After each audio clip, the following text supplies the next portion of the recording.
أيا طالب العلم قم لا تنم فإن الزمان أيا طالب العلم قم لا تنم فإن الزمان وأشهد أن محمدا عبده ورسوله يا أيها الذين آمنوا اتقوا الله حق تقاته ولا تموتن إلا وأنتم مسلمون يا أيها الناس اتقوا ربكم الذي خلقكم من نفس واحدة وخلق منها زوجها وبث منهما رجالا كثيرا ونساء واتقوا الله الذي تساءلون به والأرحام إن الله كان عليكم رقيبا يا أيها الذين آمنوا اتقوا الله وقولوا قولا سديدا يصلح لكم أعمالكم ويغفر لكم ذنوبكم ومن يطع الله ورسوله فقد فاز فوزا عظيما أما بعد فإن خير الحديث كتاب الله وخير الهدي هدي محمد صلى الله عليه وسلم وشر الأمور محدثاتها وكل محدثة بدعة وكل بدعة ضلالة وكل ضلالة في النار. أعوذ بالله من الشيطان الرجيم. بسم الله الرحمن الرحيم. وأن المساجد لله فلا تدعوا مع الله أحدا. وقال النبي صلى الله عليه وسلم أحب البلاد إلى الله مساجدها وأبغض البلاد إلى الله أسواقها. رواه مسلم. اللهم صل على محمد وعلى آل محمد كما صليت على إبراهيم وعلى آل إبراهيم إنك حميد مجيد. اللهم بارك على محمد وعلى آل محمد كما باركت على إبراهيم وعلى آل إبراهيم إنك حميد مجيد. رب اشرح لي صدري ويسر لي أمري واحلل عقدة من لساني يفقه قولي. اللهم انفعنا بما علمتنا وعلمنا ما ينفعنا وزدنا علما. سبحانك لا علم لنا إلا ما علمتنا إنك أنت العليم الحكيم. محترم حاضرین، ابھی ہم اللہ کے ایک ایسے گھر میں جمعہ کی ادائیگی کے لیے اکٹھا ہوئے ہیں جس میں اللہ کے فضل سے توسیع کا کام جاری ہے، اور عنقریب آئندہ جمعہ سے پہلے انشاءاللہ رمضان کا مبارک مہینہ بھی شروع ہو جائے گا، جس میں بہت سارے وہ مسلمان جن کا تعلق مسجد سے صرف جمعہ کے دن کے حد تک ہوتا ہے، بلکہ جمعہ کے دن بھی صرف 2 رکعت پڑھنے کے لیے اور یہ ثبوت دینے کے لیے کہ ہم بھی مسلمان ہیں، وہ مسجد میں حاضری دیتے ہیں. لیکن رمضان کے مہینے میں ایسے بہت سارے مسلمان اللہ کے گھر سے متعلق ہو جاتے ہیں، اللہ کے گھر سے ان کا دل لگ جاتا ہے یا اللہ کے گھر آنے شروع ہو جاتے ہیں. ان 2 مناسبتوں کی وجہ سے قرآن کریم کی ایک آیت ایسی پڑھی گئی ہے جس میں اللہ رب العزت نے اپنے گھروں کا پوری دنیا میں جتنے بھی اللہ کے گھر ہیں مساجد ان کا ذکر فرمایا، اور پھر ان مساجد کا مقام پوری دنیا میں ساری زمین کے حصوں میں کیا ہے حدیث کی روشنی میں وہ ایک حدیث آپ کے سامنے پیش کی گئی ہے. دیکھیے، اللہ تبارک و تعالی نے ہمیں مسلمان بنایا ہے اور ہم مختلف انداز سے مسجد سے جڑنے کا شرف حاصل کر سکتے ہیں، یا مسلمانوں میں مختلف انداز سے ان کا تعلق لوگوں کا اللہ کے گھر سے ہوتا ہے. سب سے پہلی چیز یہ ہے کہ اللہ کے گھر کی بنیاد جو ہے، اس بنیاد کو رکھنے والے یا بنیاد رکھنے کے بعد مسجد کے کام کے اندر جو ذمہ داری کا مقام رکھتے ہیں، جن کو اللہ رب العزت نے یہ ذمہ داری دیا ہے کہ وہ لوگوں کے ساتھ مل کر یا لوگوں کے تعاون سے اللہ کے گھر کی تعمیر کریں، ایسے لوگوں کی سب سے پہلی ذمہ داری بنتی ہے. اور اس گھر کی تعمیر جب ہو جائے تو پھر جتنے لوگ مسجد سے جڑتے ہیں ان سب کا اپنی اپنی جگہ ایک فریضہ ہے، ایک ذمہ داری ہے۔ سب سے پہلی اور بنیادی بات یہ ہے کہ اللہ کے گھر کی تعمیر کی توفیق اگر کسی نے اللہ کو کسی کو اللہ نے ذمہ دار بنایا ہے یا کسی کو اللہ نے دولت مند بنایا ہے اور اپنی دولت کا ایک بڑا حصہ وہ اللہ کے گھر کی تعمیر کے لیے لگاتا ہے، تو ایسے دونوں قسم کے لوگ، چاہے وہ ذمہ دار ہو یا پھر مالدار ہو، اور جن کو اللہ نے توفیق دیا ہے، جن کو اللہ نے چنا ہے، ان کو اپنے آپ کو بڑا سمجھ کر یا غرور کا شکار نہیں ہونا چاہیے، بلکہ ان کو سب سے پہلی بات یہ یاد رکھیں کہ اللہ رب العزت نے قرآن کریم میں اپنے ایک عظیم پیغمبر ابراہیم علیہ السلام کا ذکر بار بار کیا ہے، مسجد کے حوالے سے بھی کیا ہے، اور مسجد کے حوالے سے مسجد کی تعمیر کے تعلق سے اللہ تبارک و تعالی ان کا ذکر کرتے ہوئے فرمایا وَإِذْ يَرْفَعُ إِبْرَاهِيمُ الْقَوَاعِدَ مِنَ الْبَيْتِ وَإِسْمَاعِيلُ رَبَّنَا تَقَبَّلْ مِنَّا إِنَّكَ أَنْتَ السَّمِيعُ الْعَلِيمُ۔ یاد کرو اس وقت کو جب ابراہیم علیہ السلام خانہ کعبہ کی دیواروں کو اونچا کر رہے تھے اور ان کے ساتھ ان کے بیٹے اسماعیل علیہ السلام بھی تھے، دونوں کیا بنا رہے ہیں؟ اللہ کا گھر بنا رہے ہیں، اور اللہ کے گھر کی تعمیر کرتے ہوئے اس کام میں شریک ہیں، موجود ہیں، وہ کام کر رہے ہیں، اور ساتھ میں اللہ سے کہہ رہے ہیں ربنا تقبل منا، اے ہمارے رب ہم سے ہمارے اس عمل کو قبول فرما لے، انک انت السمیع العلیم، یقیناً تو سننے والا بھی ہے، جاننے والا بھی ہے۔ اللہ سے دعا کر رہے ہیں کہ اللہ ہمارے اس عمل کو قبول فرما لے۔ اس لیے بعض اسلاف جب اس آیت کو پڑھتے تھے تو رونے لگتے تھے، ابراہیم علیہ السلام کے اخلاص کو دیکھ کر، اس اخلاص کو سمجھ کر کہتے خلیل الرحمن یبنی بیت الرحمن علی حکم الرحمن، ایک رحمان کا دوست ہے، رحمان کا گھر بنا رہا ہے، رحمان کے حکم پر بنا رہا ہے، لیکن اس کے باوجود بھی ڈر یہ ہے کہ قبول ہوگا کہ نہیں، ہمارا یہ عمل قابل قبول ہوگا کہ نہیں، اس ڈر سے ابراہیم علیہ السلام یہ دعا کر رہے ہیں، اور اس پر اسلاف جو رو رہے ہیں کہ اللہ رب العالمین کے حکم سے بنائے جانے والے گھر کے باوجود بھی قبول ہوگا کہ نہیں، یہ فکر ہے۔ ہم سوچیں ہمارا دل کیسا ہے، اگر ہم کو اللہ نے کہیں ذمہ دار بنایا ہے مسجد بنانے کے لیے، یا پھر اللہ نے مال اتنا دیا ہے کہ ایک بڑی رقم ہم مسجد میں دے سکتے ہیں، تو کبھی تو کچھ لوگ ایسے بھی ہوتے ہیں کہ رقم دیتے ہوئے شرط لگاتے ہیں کہ ہماری رقم، ہمارا پیسہ مسجد کے فلاں کام میں لگنا چاہیے۔ بھئی ایک الگ بات ہے کہ مسجد کے ذمہ داران آپ سے مطالبہ کریں کہ مسجد میں فلاں چیز کی ضرورت ہے، اس کے لیے آپ تعاون کریں، لیکن آپ خود اپنی طرف سے شرط لگائیں اور آپ کو یہ لگے کہ بھائی میرا پیسہ لگ رہا ہے، میری مرضی سے لگنا چاہیے، بالکل نہیں۔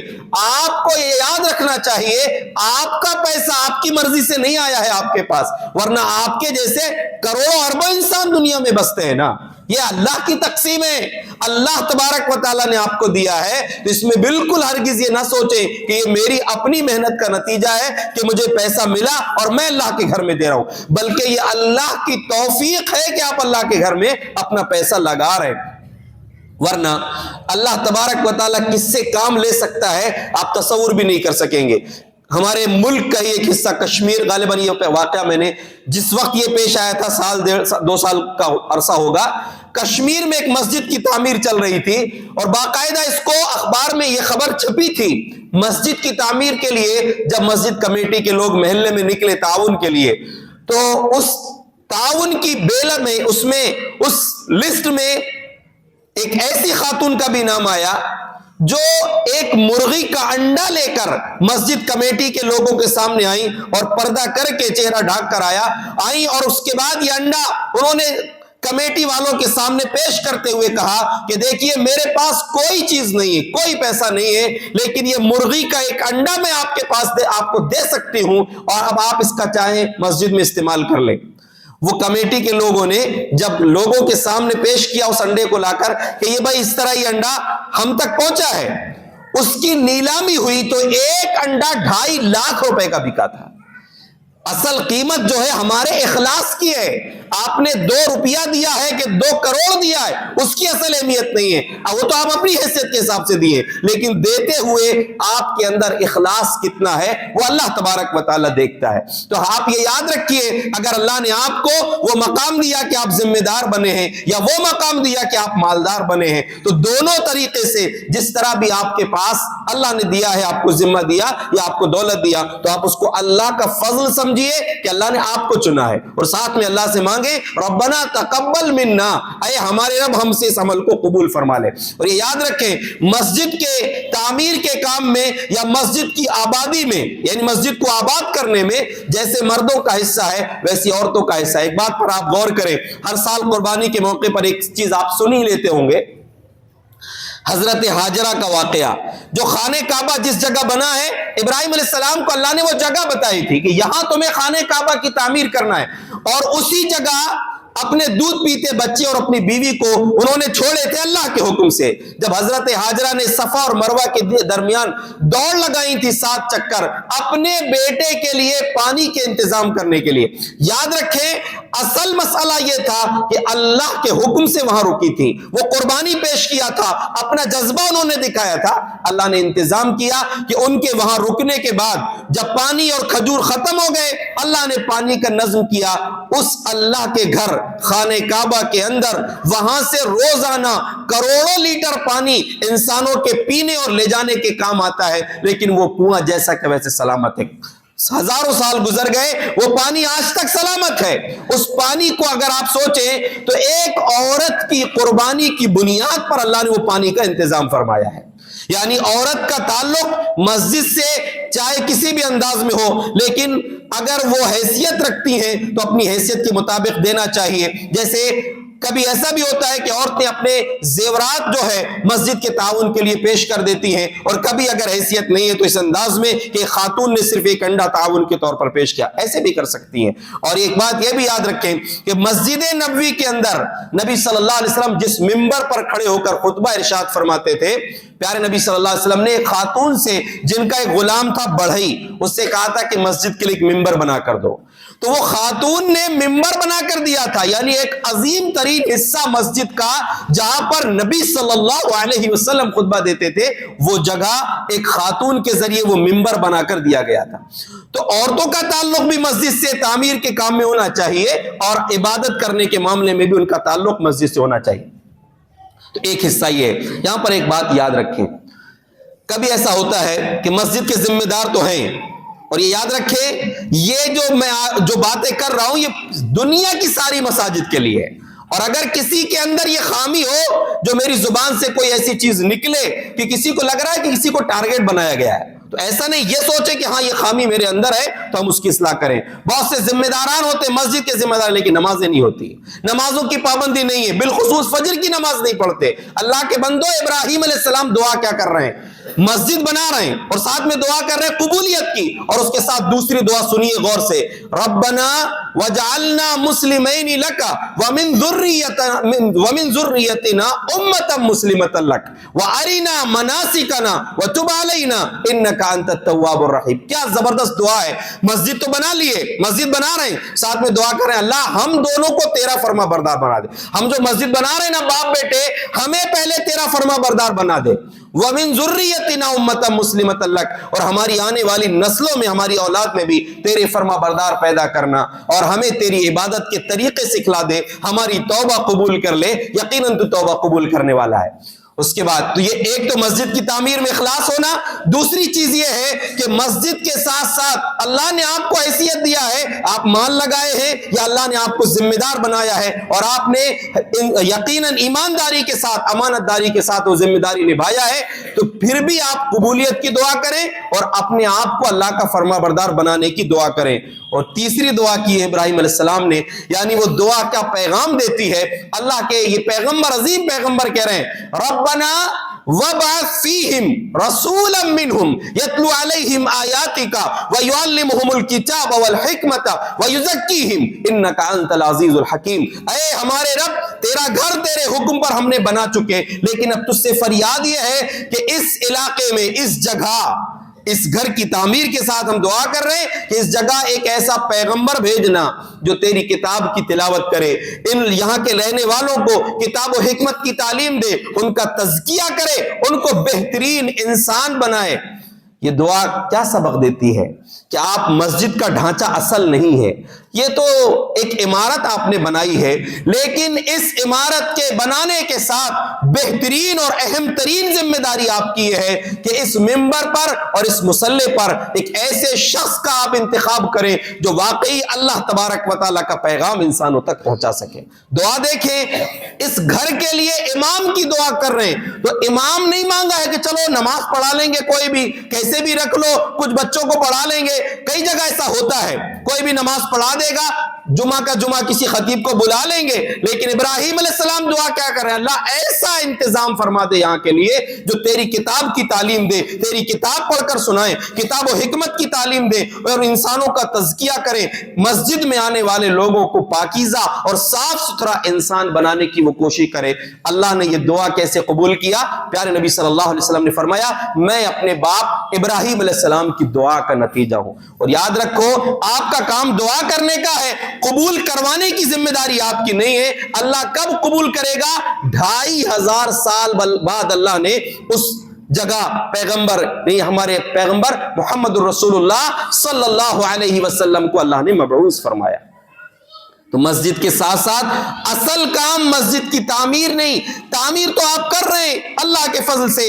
آپ کی کوشش یہ ہونا چاہیے کہ اللہ کے اس گھر سے توحید کا اعلان بلند کیا جائے، اللہ کے اس گھر سے صحیح معنوں میں صحیح طریقہ، صحیح منہج، جو کتاب و سنت کی روشنی میں چلنے والا راستہ ہے، اس راستے کا پیغام انسانوں کے سامنے پیش کیا جائے۔ اسی لیے قرآن میں اللہ نے فرمایا وَأَنَّ الْمَسَاجِدَ لِلَّهِ فَلَا تَدْعُوا مَعَ اللَّهِ أَحَدًا۔ اے لوگوں یاد رکھو، یہ مسجدیں اللہ کے گھر ہیں، ان گھروں میں اللہ کے سوا کسی اور کو پکارا نہیں جائے گا۔ مشرکین مکہ نے جو خانہ کعبہ کو بھی بت خانہ بنا دیا تھا، اللہ نے ان سے کہا کہ لوگوں، اے مشرکین مکہ ذرا سوچو تو صحیح، ساری دنیا میں تو تم شرک کر ہی رہے ہو، اللہ کے گھر کو تو کم از کم چھوڑ دیے ہوتے۔ اللہ تبارک و تعالیٰ نے اس لیے ابراہیم علیہ السلام کا جب ذکر فرمایا تو کہا کہ وَطَهِّرْ بَيْتِيَ لِلطَّائِفِينَ وَالْعَاكِفِينَ وَالرُّكَّعِ السُّجُودِ، اور ایک جگہ وَالْقَائِمِينَ، کہ اے ابراہیم اس گھر کو بناؤ اور اس کو صاف ستھرا رکھنا۔ کس کے لیے؟ طواف کرنے والوں کے لیے، قیام کرنے والے یعنی نماز کے لیے کھڑے ہونے والوں کے لیے، اور اعتکاف کرنے والوں کے لیے، رکوع اور سجدہ کرنے والوں کے لیے، ان کے لیے اللہ کے ہمارے اس گھر کو آپ صاف ستھرا رکھنا۔ اب یہاں سے آپ دیکھیے، ذمہ داری صرف ذمہ دار کی نہیں رہتی، یا ہمارے یہاں پر رواج کیا ہے، ایک شخص کو تنخواہ دے کر متعین کر دیا جائے اور وہی مسجد کی ساری صاف صفائی کا خیال رکھے۔ یاد رکھو، نبی صلی اللہ علیہ وسلم کا فرمان ہے، ام المومنین عائشہ صدیقہ رضی اللہ عنہ فرماتی ہیں، امارا ببناء المساجد فی الدور وان تنظف وتطیب۔ نبی صلی اللہ علیہ وسلم نے محلوں میں مسجد بنانے کا حکم دیا، یعنی جہاں جہاں مسلم آبادی ہے، مسجد کی ضرورت ہے، وہاں مسجد بنائی جائے، اور 2 ذمہ داریاں ساتھ میں سونپی ہیں، ان تنظف وتطیب، ان کو صاف ستھرا رکھا جائے اور خوشبودار رکھا جائے۔ اور یہ یاد رکھیں، مسجد سے متعلق جتنی چیزیں، وضو خانہ ہے، بیت الخلاء ہے، ان سب کی بھی صفائی کا ذمہ دار ہر انسان ہے۔ لوگ کیا کرتے ہیں؟ وہاں جا کر گندگی کر دیتے ہیں اور گندگی کو صاف نہیں کرتے۔ آپ کیا سمجھ رہے ہیں؟ اگر آپ صاف کر دیں گے تو آپ کی عزت کم ہو جائے گی۔ نبی صلی اللہ علیہ وسلم نے ایک مرتبہ دیکھا کہ مسجد نبوی کے قبلہ رخ دیوار میں، قبلے والی دیوار میں ککار کسی نے تھوک دیے تھے۔ آپ نے کسی اور سے نہیں کہا، خود اپنے ہاتھ سے آپ نے اس کو صاف کر دیا۔ کون ہے؟ کائنات کی سب سے عظیم ہستی ہے، وہ مسجد کی گندگی کو صاف کر دے، آپ کیوں نہیں کر سکتے؟ ہر شخص کی ذمہ داری بنتی ہے۔ ایک خاتون تھی جو مسجد نبوی میں رہتی تھی اور وہ مسجد کی جھاڑو وغیرہ صفائی وغیرہ وہ کرتی تھی۔ یعنی اب جیسے ہمارے یہاں پر الگ الگ حصے ہیں، تو خواتین چاہیں تو اپنا حصہ جہاں وہ نماز ادا کرتی ہیں وہ ذمہ داری لے لیں، وہاں کی صاف صفائی وہ کر سکتی ہیں، وہ وقت کی پابندی ہو۔ اللہ کے بندو، مسجد کا خیال رکھنا ہر مرد اور ہر عورت کی ذمہ داری ہے، ہر ایک کو اس کی صفائی کا خیال رکھنا چاہیے۔ اور یہاں پر اب آپ دیکھیں، جیسا کہ میں نے کہا، مسجد کا اصل مقصد ہے کہ یہاں سے توحید کا پیغام جانا چاہیے، اور توحید کا پیغام جس میں محبت تو ہو لیکن اس میں کوئی ایسی چیز نہ ہو کہ جس کے لیے سب کو برداشت کر کے چلنا پڑے گا, کسی کو برا نہ لگ جائے. یاد رکھو کہ توحید کا پیغام کڑوا بھی ہو سکتا ہے, اور اگر وہ کسی کو برا لگ جائے اس کا اپنا مسئلہ ہے, لیکن اس بات کو یاد رکھیں ہماری ذمہ داری ہے کہ بہترین اخلاق کے ساتھ, جس قدر اچھے اخلاق کے ساتھ اور اچھے اور خوبصورت انداز میں ہو سکتا ہے, صحیح معنوں میں توحید کی کھری دعوت لوگوں کے سامنے پیش کرنے کی ضرورت ہے. اور سنت کا پیغام, نبی صلی اللہ علیہ وسلم کا طریقہ احادیث کی روشنی میں بہترین اخلاق کے ساتھ پیش کرنا یہ ہماری ذمہ داری ہے. اگر اس کی مثالیں دیکھیں گے تو کئی آپ کو ملیں گی. پیارے نبی صلی اللہ علیہ وسلم جو مسجد نبوی کے ذمہ دار ہیں, آپ امام ہیں, آپ خطیب ہیں, آپ نے کتنے احسن انداز میں اللہ کا پیغام لوگوں کو پہنچایا ہے, اور کسی نے غلطی کی ہے تو اس کی آپ نے تنبیہ کیسے کی یا آپ نے اس کی اصلاح کیسے کی. اور دیکھیں ایک پہلو تو یہ ہے کہ جو انسان مسجد سے جڑا ہوا ہے, اچھے اس کا تعلق مسجد سے گہرا ہے, صحیح راستہ اس کے پاس ہے, وہ کتاب و سنت کی روشنی میں زندگی گزار رہا ہے, تو اگر اس سے کہیں چوک ہوتی ہے اس کو سمجھانے کی ضرورت ہے, اس کو تنبیہ کرنے کی ضرورت ہے, تو انداز سخت ہو سکتا ہے. پیارے نبی صلی اللہ علیہ وسلم کے صحابہ, 3 صحابہ جو غزوہ تبوک میں شریک نہیں ہوئے تھے, اور شریک نہیں ہوئے اور کوئی وجہ نہیں تھی, بس سستی کی وجہ سے شریک نہ ہو سکے. 50 دن آپ نے ان کا بائیکاٹ رکھا تھا اللہ کے حکم سے, 50 دن تک ان سے بات چیت نہیں کی گئی, ان کے ساتھ سختی کا معاملہ یہ کیا گیا, بازو میں نماز بھی پڑھے تو آپ ان سے بات نہیں کیے ہیں, ان سے آپ نے کوئی کلام کا رابطہ رکھنا سب کو منع کر دیا. ایک یہ انداز ہو سکتا ہے جس کا تعلق پہلے سے ہے, جو کتاب و سنت کی روشنی میں عمل کر رہا ہے, لیکن ایک وہ شخص جس کے عمل میں کچھ کوتاہی ہو سکتی ہے اور اسے معلوم نہیں ہے, تو آپ کا انداز اس کے لیے بہترین ہوگا تاکہ اللہ کا وہ بندہ اللہ کے گھر سے جڑ جائے. پہلی بار مسجد آیا تھا اور آپ نے اتنے خطرناک انداز میں اس کو ٹوک دیا, اس کو بول دیا کہ وہ مسجد سے واپس چلا گیا, ایسا نہیں, بلکہ اس کا انداز کیا ہونا چاہیے.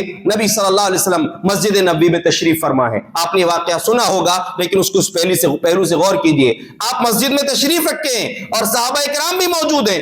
فجاء اعرابی فبال فی المسجد, ایک شخص آیا اور مسجد میں پیشاب کرنے لگا, مسجد کے کنارے یا باہر یا بیت الخلاء میں نہیں, مسجد کے اندر پیشاب کرنے لگا. فقام الناس فقال مہ, لوگ کھڑے گئے, رک یہ کیا کر رہا ہے, مسجد میں پیشاب کر رہا ہے. آپ نے صحابہ جملہ سنیے نبی صلی اللہ علیہ وسلم کا, ضرور چھوڑ دو اس کو, پیشاب کر لینے دو اس کو. اللہ اکبر, مسجد کے اندر پیشاب کر رہا ہے اور آپ بول رہے ہیں کہ پیشاب کر لینے دو. فلما بالا, جب وہ پیشاب کر چکا, اب اللہ کے نبی صلی اللہ علیہ وسلم اس کو بلایا, ادھر آئیے. بولنے کا انداز دیکھیں آپ, کہا کہ دیکھیے ان هذه المساجد لا تصلح لشيء من هذا البول ولا القذر انما هي لذكر الله والصلاة وقراءة القرآن. دیکھو بھیا یہ مسجد ہے, یہ اللہ کا گھر ہے, یہاں کوئی گندگی تھوڑی کرتے ہیں, یہاں پیشاب وغیرہ نہیں کرتے, یہ گندے کاموں کے لیے نہیں ہے, گندگی کے لیے نہیں ہے, یہ تو اللہ کے ذکر کے لیے, قرآن کی تلاوت کے لیے اور نماز پڑھنے کے لیے ہے. انداز دیکھیں آپ, نبی صلی اللہ علیہ وسلم اس آدمی کو سمجھا رہے ہیں جو پیشاب کیا مسجد کے اندر, مسجد میں نماز پڑھنے کی جگہ میں پیشاب کیا اس نے. پھر اس کے بعد آپ نے یہ نہیں کہا کہ چلو اب ہو تو گئی غلطی لیکن آپ پانی ڈالو, آپ نے حکم دیا صحابہ میں سے کسی کو, کہا کہ جاؤ وہاں پر پانی ڈال دو, اس سے پانی بھی نہیں ڈلوایا. اور آج ہمارے بعض مسجدوں میں ایسی نفرتوں کا عالم ہے کہ اگر کوئی دوسرے مسلک کا آدمی نماز پڑھے تو مسجد دھلوائی جائے گی. اللہ اکبر, یہاں ایک آدمی پیشاب کر دیا آ کر, آپ نے اس سے بھی نہیں کہا کہ تم یہاں پانی ڈالو, دوسرے سے آپ نے دوسرے صحابہ سے کہا کہ وہاں پر پانی ڈال دو. ایک انداز یہ ہو سکتا ہے, ممکن ہے. اب جب جس کو اس قدر محبت سے سمجھایا جائے گا اس کا دل مسجد سے جڑ جائے گا. ایک اور صحابی ہیں, نماز کی حالت میں ان سے کچھ ایسی چوک ہو گئی جو نہیں کرنا چاہیے تھا. معاویہ بن حکم السلمی رضی اللہ عنہ کہتے ہیں کہ نماز پڑھ رہے تھے, وہ نیا دور تھا ان کا, نماز کی حالت میں کسی دوسرے آدمی کو چھینک آ گئی, تو بولتے نماز میں نے کہہ دیا یرحمک اللہ. اب ان کو سمجھ میں آیا کہ بازو والے ترچھی نگاہوں سے دیکھ رہے ہیں, یعنی گویا کہ بول رہے ہیں کہ میاں یہ کیا کر رہا ہے نماز میں. تو کہتے ہیں کہ میں بولا کہ واسکلا امہا, تمہاری ماں تم کو گم کرے, کیوں دیکھ رہے ہو مجھے. تو کہتے ہیں کہ صحابہ کرام اپنی رانوں پر ہاتھ مارنے لگے کہ میاں چپ ہو جا, یعنی بولے نہیں لیکن اشارہ کر دیے. یہ شروع کا معاملہ تھا. تو اللہ کے نبی صلی اللہ علیہ وسلم کے صحابی کہتے ہیں غصہ تو آیا لیکن میں چپ ہو گیا, خاموش ہو گیا. اب لیکن یہ بات نبی صلی اللہ علیہ وسلم کو بھی معلوم ہو گئی. پیارے نبی صلی اللہ علیہ وسلم نے نماز کے بعد مجھ کو بلوایا اور ان کا جملہ نبی صلی اللہ علیہ وسلم کا کردار پیش کرنے سے پہلے، یعنی آپ کے الفاظ پیش کرنے سے پہلے آپ کا انداز بیان کر رہے ہیں. کہتے ہیں واللہ ما رأیت معلما احسن تعلیما منہ قبلہ ولا بعدہ، میں نے اس سے پہلے کبھی بھی اتنا اچھا معلم اور اس کے بعد کبھی بھی اتنا اچھا معلم نہیں دیکھا، سکھانے والا اتنا بہترین نہیں دیکھا میں نے. کہ آپ صلی اللہ علیہ وسلم نے مجھ سے کہا، کیا کہتے ہیں، ما قہرنی ولا ضربنی ولا شتمنی، مجھ کو نہ تو آپ نے ڈانٹا، نہ مجھ کو مارا، نہ کوئی غلط الفاظ مجھ سے کہے، ایسے الفاظ بھی نہیں کہے کہ جس سے مجھ کو برا لگے. کہا کہ دیکھو ان هذه الصلاۃ، یہ جو نماز ہے نا، اس میں کیا کرنا ہے، انما ہی التسبیح والتکبیر وقراءۃ القرآن، یہ نماز کے اندر آپ کو تسبیحات پڑھنا ہے، تکبیر پڑھنا ہے اور قرآن کی تلاوت کرنا ہے. یہ جو آپ نے جو الگ سے کام کر دیا ایسا نہیں کرنا ہے آپ کو. یہ انداز تھا نبی صلی اللہ علیہ وسلم کا اس شخص کو سکھانے کا جس کو علم نہیں تھا، اور وہ پہلے شخص کو بھی. تو ہمارے لیے ضروری ہے ہم توحید کی دعوت پیش کریں، کتاب و سنت کی دعوت پیش کریں، اس میں کوئی گنجائش نہیں ہے، اس میں کوئی سمجھوتا نہیں ہے، لیکن ہمارا انداز بھی بہتر ہو. آپ دیکھیے انداز کی بات جہاں تک ہے، پیارے نبی صلی اللہ علیہ وسلم نے 2 صحابہ کو مدینہ سے یمن کی طرف بھیجے ہیں، معاذ بن جبل رضی اللہ عنہ اور ابو موسیٰ اشعری رضی اللہ عنہ کو. دونوں سے کیا کہا تھا، یسرا ولا تعسرا، بشرا ولا تنفرا، آسانی کرنا مشکل نہیں کرنا، ایسے انداز میں پیش کرنا کہ لوگ خوش ہو، نفرت والا ماحول پیدا مت کرنا کہ لوگ متنفر ہو جائیں. اور تطاوع ولا تختلفا، مل کے کام کرنا، اختلاف مت کرنا. جہاں اختلاف ہوتا ہے کام ہوتے ہی نہیں، وہاں سب ایک دوسرے کو کھینچتانے کے لیے. آج ایک ہمارے سماج کا ایک المیہ یاد رکھیں، آپ سب جانتے ہیں اس بات کو، کتنے لوگ ایسے ملیں گے باہر کے جھگڑے مسجد میں لا کر بھنجاتے ہیں، جن کو کہیں موقع نہیں ملا مسجد میں لا کر توڑو اپنی پوری دشمنیاں. فلاں نے ایسا کیا، وہ ذمہ دار ہے، وہ امام ہے، وہ مصلی ہے، وہ اس کا تعلق مسجد سے، اب لا کے مسجد میں لا کر اس کو پٹک دیں گے. اللہ کے بندو، یہ گھر ہے اللہ کا، یہاں سے محبت کا پیغام دیا جانا چاہیے. یہاں سے جھگڑے ختم ہوتے ہیں، یہاں جھگڑے شروع نہیں ہوتے، یہاں جھگڑے بھنجائے نہیں جاتے. جھگڑے کیسے ختم ہوتے ہیں، نبی صلی اللہ علیہ وسلم ایک دن اپنے حجرے شریف میں، جہاں بھی آپ کی قبر مبارک ہے اسی جگہ آپ کا حجرہ تھا، آپ حجرے کے اندر تھے. حضرت کعب بن مالک اور ایک اور صحابی تھے جن کا آپس میں قرض کا لین دین تھا. کعب بن مالک نے قرض دیے تھے اس کو، وہ دوسرے شخص کو، مسجد میں مانگ رہے تھے، قرض واپس مانگ رہے تھے. تو دونوں کی آوازیں اونچی، ہو سکتا ہے کئی دنوں سے قرض واپس نہیں کیے ہوں گے، تو دونوں ایک دوسرے کو زور سے بولنے لگے. نبی صلی اللہ علیہ وسلم نے حجرے سے اپنا پردہ ہٹایا. آپ سن تو لیے تھے، اتنی زور سے آوازیں آ رہی تھی کہ آپ نے سن لیے کہ یہ ان کا قرض ہے اور یہ نہیں دے رہے ہیں. تو آپ نے پردہ ہٹا کر کعب سے کہا، یا معاذ انزع الشطر، معاذ اے کعب آدھا کر دو، یعنی وہیں سے آپ نے کہہ دیا کہ آدھا کر دو قرض. اللہ اکبر. صحابہ ان کا کردار دیکھیے، ان کا انداز دیکھیے. یہ نہیں بولے کہ اللہ کے نبی اتنے دن کا ہے، اتنا قرض ہے، کچھ بھی کوئی جواب نہیں، سیدھے کہا کہ قد فعلت، اللہ کے رسول میں نے کر دیا، آدھا کر دیا جو قرض تھا میرا، کتنا تھا کوئی سوال نہیں. دوسرے سے کہا، یہ چلو اب تمہارا قرض جو آدھا بچا اس کو ادا کر دو. جھگڑا ختم، ایک لفظ میں جھگڑا ختم ہو گیا. اور ہمارا معاملہ کیا ہے، ہم جھگڑا یہیں پر لا کر بھنجاتے ہیں. اللہ کے بندو، یہ اللہ کا گھر ہے، یہاں سے محبت کرنا سیکھو. جب ایک دوسرے کے ساتھ قدم ملا کر کھڑے ہو، اپنے کاندھے ملا کر کھڑے ہو، لیکن آپ کے دل اگر ملے ہوئے نہیں ہیں تو ایسی نمازیں آپ کو فائدہ نہیں پہنچائیں گی. پیارے نبی صلی اللہ علیہ وسلم کا فرمان، ایسے بھی لوگ آپ کو ملیں گے جو مسجد کے اندر آئے، دیکھیں کہ صف میں فلاں آدمی کھڑا جس سے میری نہیں بنتی، تو انتظار کرتے ہیں کہ اس کے بازو میں کوئی آ کر کھڑا ہو تب میں کھڑا ہوں. ایسی نماز کس کام کی آپ کی؟ صحیح مسلم کی روایت ہے، نبی صلی اللہ علیہ وسلم نے فرمایا، ہر پیر اور جمعرات کو بندوں کے اعمال اللہ کے سامنے پیش کیے جاتے ہیں. فَيُغْفَرُ لِكُلِّ رَجُلٍ لَا يُشْرِكُ بِاللَّهِ، ہر ایسے آدمی کو بخش دیا جاتا ہے جو اللہ کے ساتھ شرک نہیں کرتا. لیکن دو آپس میں نفرت پال کے بیٹھے، دل کالے ہیں، تو اللہ فرماتا ہے انظروا هذین حتی یصطلیا، یہ دونوں کو چھوڑ دو جب تک یہ اپنی صلح نہ کر لے. جب تک صلح نہیں ہوگی، جب تک ان کے نامہ اعمال پینڈنگ میں رہتے ہیں، ان کی مغفرت پینڈنگ میں رہتی ہے. اللہ کے بندو، اس کو ہمیں یاد رکھنا چاہیے. اللہ کے گھر کو آباد کرنے کی ضرورت صرف رمضان کے مہینے میں یا جمعہ کے دن نہیں ہے، بلکہ اللہ کے گھر کو آباد کرنا آپ کی ذمہ داری ہے کہ آپ اللہ کے گھر کو ہر دن میں آباد کریں. اور پیارے نبی صلی اللہ علیہ وسلم کا ایک عظیم ترین فرمان ہے، آپ نے فرمایا کہ جب بھی کوئی مسلمان اللہ کے گھر میں آتا ہے، کلما غدا او راحا، صبح اور شام 24 گھنٹے میں جس وقت بھی مسجد آتا ہے، کیوں آتا ہے؟ اللہ کی عبادت کے لیے. ورنہ کچھ لوگ ایسے ہیں، مارکیٹ میں مسجد ہے، دکان کے قریب ہے، نماز پڑھنے تو نہیں آئیں گے، پیشاب پھرنے ضرور آئیں گے. تو ایسے لوگ نہیں، لیکن جو اللہ کے گھر میں اللہ کی عبادت کے لیے آتے ہیں، پیارے نبی صلی اللہ علیہ وسلم نے فرمایا کہ اللہ اعد اللہ لہ نزولہ کلما غدا او راحا، جب جب بھی وہ انسان اللہ کے گھر میں آتا ہے، ہر مرتبہ اللہ اس کے لیے مہمان نوازی کا انتظام کرتا ہے، مہمان نوازی کا انتظام کرتا ہے۔ کس کے لیے کر رہا ہے؟ آپ کے لیے، ہمارے لیے کر رہا ہے۔ تو اس لیے اپنے دل کو مسجد سے لگائیے۔ پیارے نبی صلی اللہ علیہ وسلم کا فرمان، سبعۃ یظلھم اللہ فی ظلہ، 7 خوش نصیب جن کو اللہ اپنے سائے میں قیامت کے دن جگہ دے گا، لا یوم لا ظل الا ظلہ، جس دن کوئی سایہ اللہ کے سائے کے سوا نہیں ہوگا، اس میں سے خوش نصیب ہوگا رجل قلبہ معلق بالمسجد، ایسا انسان جس کا دل مسجد میں لٹکا ہوا ہے۔ لٹکا ہوا کا مطلب کیا؟ ہمیشہ مسجد میں رہتا ہے؟ نہیں، کاروبار کرتا ہے، گھر میں رہتا ہے، لیکن اس کو انتظار ہے کہ جیسے اللہ کے گھر سے بلاوا آئے گا فوراً میں اللہ کے گھر پہ پہنچ جاؤں گا۔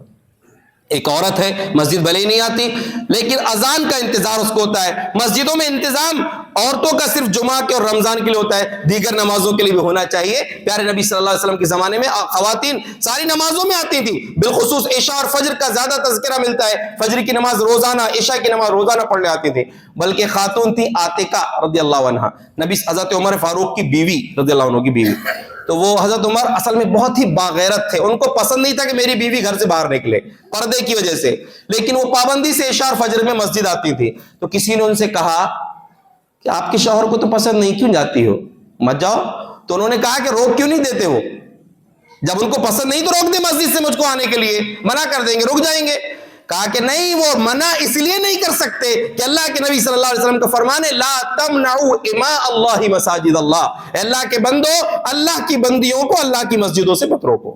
عورتوں کا بھی پورا حق ہے وہ مسجد میں آئیں۔ بلکہ ایک نبی صلی اللہ علیہ وسلم نے ایک دن ایک رسی دیکھا جو مسجد نبوی کے 2 ستون میں بندھی ہوئی تھی، تو پوچھا یہ کس کی ہے؟ تو کہا کہ ہذہ حبل لزینب، یہ حضرت زینب کی رسی ہے، جب تہجد نفل پڑھتے پڑھتے تھک جاتی تو اس میں جھولا جھولتی ہیں تاکہ نیند چلی جائے گی تو پھر سے پڑھوں گی۔ تو مسجد سے آپ کا تعلق مضبوط ترین ہونا چاہیے، چند دنوں کے لیے، کسی دن کے لیے، کچھ خاص دنوں کے لیے نہیں، بلکہ ہر دن آپ کا تعلق اللہ کے بندو مسجد سے ہو، اور مسجد سے اللہ تبارک و تعالیٰ کا پیغام، توحید کا پیغام جو ہے وہ ہمیشہ ہوتے رہنا چاہیے۔ نہ جانے کب کس کی بات، کون سی بات کس کے دل کو لگے اور اس کی زندگی کی اصلاح ہو جائے۔ اور لوگ خطبات کے ذریعے صحیح راستے پر آتے ہیں۔ یہ جمعہ کے دن کا خطبہ یہ چھوٹی موٹی چیز نہیں ہے، اگر اسی وقت میں کل آپ کو بلایا جائے تو ایسا ہو ہی نہیں سکتا کہ سارے لوگ جمع ہو جائیں، لیکن آج آپ عبادت کی نیت سے آئے ہیں تو آپ کی بھی ذمہ داری ہے کہ جو سنتے ہیں اس کا واقعی اس پر عمل کرنے کا جذبہ بھی آپ کے اندر ہو، اور جو سنانے کی ذمہ داری جن کو اللہ نے دیا ہے، جن کو موقع دیا ہے، ان کی ذمہ داری ہے کہ بہترین انداز میں کتاب و سنت کی روشنی میں اللہ کا پیغام، سچا پیغام انسانوں کے سامنے پیش کیا جائے۔ یہ مسجد کا حق ہے، یہ مسجد کی ذمہ داری ہے، اور یہ وہ جگہ ہے جس کو اللہ نے اتنا عزت بخشا ہے۔ پیارے نبی صلی اللہ علیہ وسلم کا فرمان ہے، احب البلاد الی اللہ مساجدھا، اللہ کی پوری زمین کے اندر سب سے بہترین جگہ اللہ کے نزدیک وہ اللہ کی مسجدیں ہیں۔ وابغض البلاد الی اللہ اسواقھا، اور سب سے بری جگہ اللہ کے لیے نزدیک بازار ہیں۔ بازار میں دھوکہ دھڑی، جھوٹ، فریب اور نہ جانے کون کون سے کام ہوتے ہیں، لیکن مسجدیں جو اللہ کا گھر ہے، یہاں سے اللہ کے پیغام انسانوں تک پہنچتے ہیں۔ اور یہ آخر میں اس بات کو بھی یاد رکھیں کہ مسجد کی تعمیر سے زیادہ مسجد کو آباد کرنا یہ ہماری ذمہ داری ہے، اور آباد کرنے میں یہاں سے صحیح پیغام کتاب و سنت کی روشنی میں دیا جائے۔ دوسری بات یہ ہے کہ ہر مسجد کے اندر مکاتب کا مضبوط انتظام ہونا چاہیے۔ یہ ہماری قوم کے لیے ریڑھ کی ہڈی ہے۔ آج پوری عیسائی مشنریز جو ہیں یہ کام کر رہی ہیں، اور پوری دنیا میں انسانوں کو گمراہ کرنے کے جو راستے ان کے پاس ہیں، وہ سارے راستوں کا اکیلا علاج مسلمانوں کے پاس مکتب کی تعلیم ہے۔ جو آپ یہ اتنی بڑی تعداد ابھی موجود ہے، اس میں علماء کتنے جو مدارس تعلیم حاصل کرنے گئے ہوں کوئی نہیں دکھ رہا ہے، لیکن یہ سارے کے سارے لوگ جتنے موجود ہیں سب کے سب مکتب میں پڑھے ہیں، اور آپ نے جو مکتب میں جو دعائیں یاد کیے ہیں، جو صورتیں یاد کیے ہیں، وہ آپ کی پوری زندگی کا سرمایہ ہے۔ اسی طرح آپ کی نسلوں کی توحید، ان کی کتاب و سنت سے محبت اور ان کے عقیدے کی صحیح ہونا، یہ سب کے سب اسی مکتب سے جڑا ہوا ہے۔ اس لیے ہر مسجد کے ذمہ دار کی ذمہ داری ہے کہ وہ اپنی مسجد میں بہترین مکتب کا نظم کرے۔ مسجد نبوی کا مکتب، وہاں کی جو یونیورسٹی ہے، صفہ صفہ جو چبوترا تھا وہاں سے صحابہ نے علم حاصل کیا، اور اسی میں ایک غریب صحابی جن کو کھانے کو بھی نہیں رہتا تھا، ابو ہریرہ رضی اللہ عنہ پوری دنیا میں تمام صحابہ میں سب سے زیادہ حدیثوں کے حافظ ہیں، اسی مسجد نبوی میں اس چبوترے سے پڑے ہوئے جہاں پر غریب صحابہ کرام رہتے تھے۔ تو اللہ کے بندو، ہماری ذمہ داری ہے اللہ کے اس گھر سے ہمارا تعلق جیسے رمضان میں ہو جائے گا انشاءاللہ وہ تعلق رمضان کے بعد بھی ویسے ہی باقی رہے۔ یہ پیغام آپ کو دینا مقصود تھا۔ گھر کی تعمیر بھی چل رہی ہے، اللہ تبارک و تعالیٰ اس میں آسانی فرمائے، بہت جلدی اور آسانی کے ساتھ یہ کام مکمل بھی ہو جائے، اور جیسے مسجد کی توسیع کی گئی ہے اللہ رب العزت سے ہم دعا کرتے ہیں اللہ محلے کے اور علاقے کے لوگوں کے دلوں کو بھی ایسی توسیع کر دے ان کی بھی، تاکہ ان کے دلوں میں تیرے اس گھر سے محبت ہو جائے اور ہمیشہ ہمیشہ کے لیے تیرے گھر سے ان کا رابطہ ہو جائے۔ آمین۔ وآخر دعوانا ان الحمد للہ رب العالمین۔